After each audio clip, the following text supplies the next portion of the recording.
Right, next up we have via Zoom as well, the Women's Rights Party Aotearoa New Zealand and Women's Declaration International. Bill Ovens and Janet will be joining us online very soon. We're ready to go. Excellent, Jill. Wonderful to have you here. I'm Sam Uffendale, Chair of the Health Committee. We have members around the table with us today from the different parties. You have 10 minutes to make your submission. You may use that time as you want. If you want to leave us time for questions, you may. I will pass that time over to you now. Thank you. So kia ora tātou, thanks for the opportunity to make a submission on the revised improving arrangements for surrogacy bill. This submission is on behalf of the Women's Rights Party of Aotearoa New Zealand. We have approximately 800 members and we have a policy platform that spells out our position in relation to surrogacy. So we oppose commercial surrogacy arrangements due to the potential for exploitation of women. And we agree that commercialisation of surrogacy should remain illegal in Aotearoa New Zealand. And for that reason, we have opposed any changes to legislation which would remove the birth mother as the first legal parent in the case of surrogacy.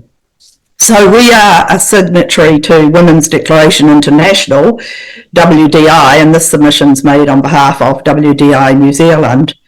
WDI New Zealand reaffirms women's and girls' rights to physical and reproductive integrity and opposes women's exploitation through surrogacy and related practices. Reproductive integrity includes a woman's right to autonomy over her pregnancy and childbirth, which needs to be protected. So, in terms of the Women's Declaration, they say that harmful practices such as forced pregnancies and the commercial altruistic exploitation of women's reproductive capacities involved in surrogate motherhood are violations of the physical and reproductive integrity of girls and women and are to be eliminated as forms of sex-based discrimination. Both WDI and the Women's Rights Party oppose international surrogacy, whereby commissioning parents sidestep their country's ban on commercial surrogacy by renting a womb in a country that allows commercial surrogacy. So I'll just go over our main points and then I want to talk about the moves towards liberalisation of surrogacy regulations in the UK, which is not part of our original submission. So we don't agree that having a biological child is a human right. And so we questioned whether having a child is a human right, that implies a societal duty to provide babies to those who cannot have their own children. And we question significantly what of the child's human rights? Are they to be the product of a transaction? How do you think that would make them feel as adults? And we need to ensure that there are safeguards to ensure that children are not being commissioned by paedophiles. And so when I refer to the UK data, which they do have data on in England and Wales, there have been 293 parental orders for people over 50, 43 for people over 60, and 95 to single men up to 72 years of age. So there doesn't appear to be any protections there, and I'm not sure that we have such protections in New Zealand because I was unable to find any data that recorded the number of parental orders due to surrogacy. We do have a number that includes adoptions. I see my colleague Janet from WDI has joined us as well. She might like to have some say as well. So the main points for us is that the current situation in New Zealand is an adoption process, and we're not convinced, and we haven't seen any evidence that this process is failing us in any way in terms of protecting both the birth mother and the surrogate born child. So we definitely support a process that allows the birth mother time to reconsider her decision following the baby's birth. And we believe the current adoption process allows for that. I note that in the UK, surrogate birth mothers get 6 weeks, whereby they cannot hand over their rights to the baby. They have to do so within 6 months. And we note that if I've got 3 pedigree dogs, we're not allowed to pick them up from their mother for 8 weeks. So allowing just 7 days for the baby to be handed over is treating that baby as less in terms of its relationship between its birth mother, which is really important, and the surrogate born child.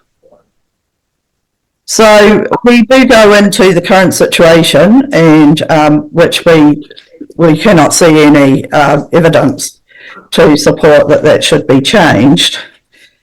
And there's just one thing in that section that we suggest a change, and it's in terms of the Parental Leave and Employment Protection Act, where the birth mother is no longer the primary caregiver of the child. She loses her right to parental leave entitlements. And we think that needs to be changed, because after the birth, and you're talking in this proposed legislation about 7 days after the birth, she still requires time to recover from the birth. And so we think that needs to be looked at.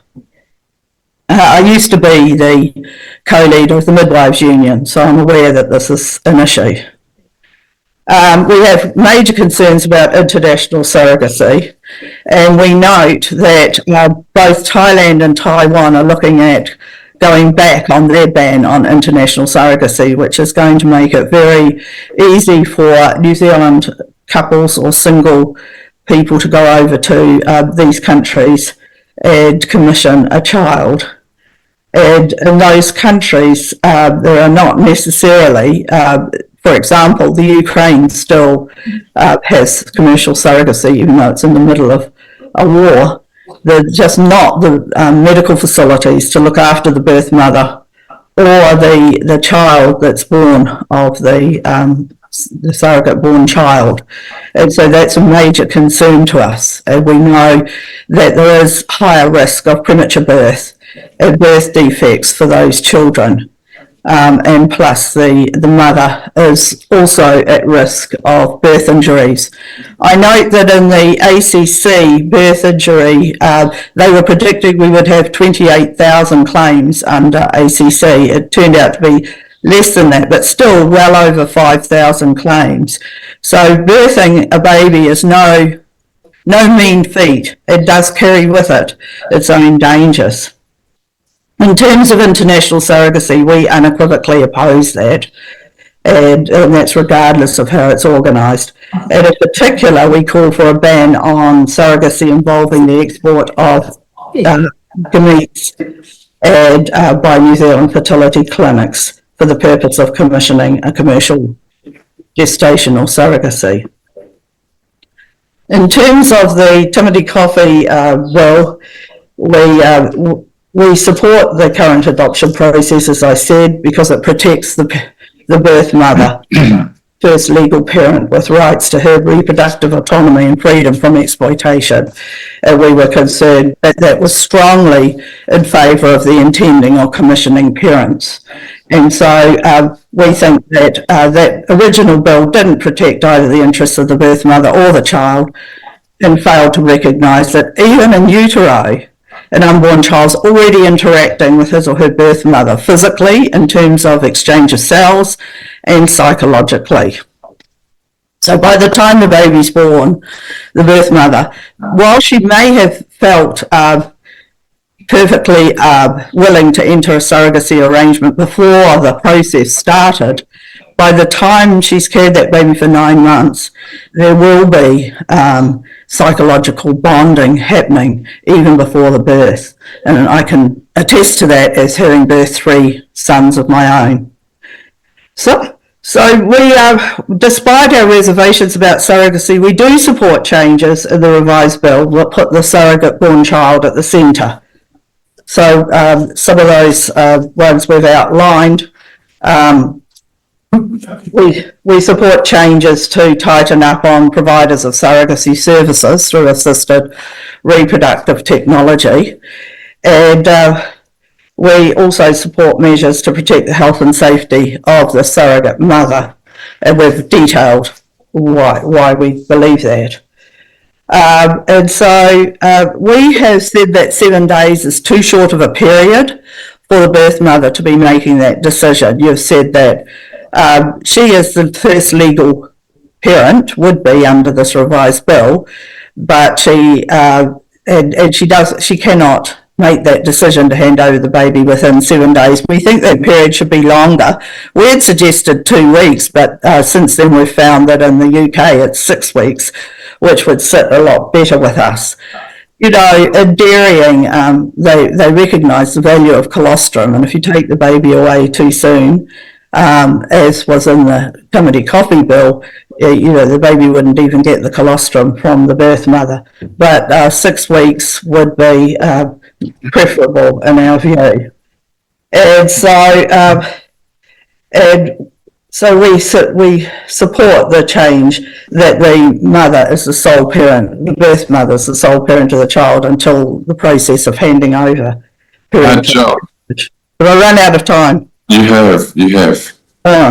So I'll have to stop you there. But thank you very much for your submission, coming online and speaking with us today, and for providing us with this written submission as well. It's greatly appreciated.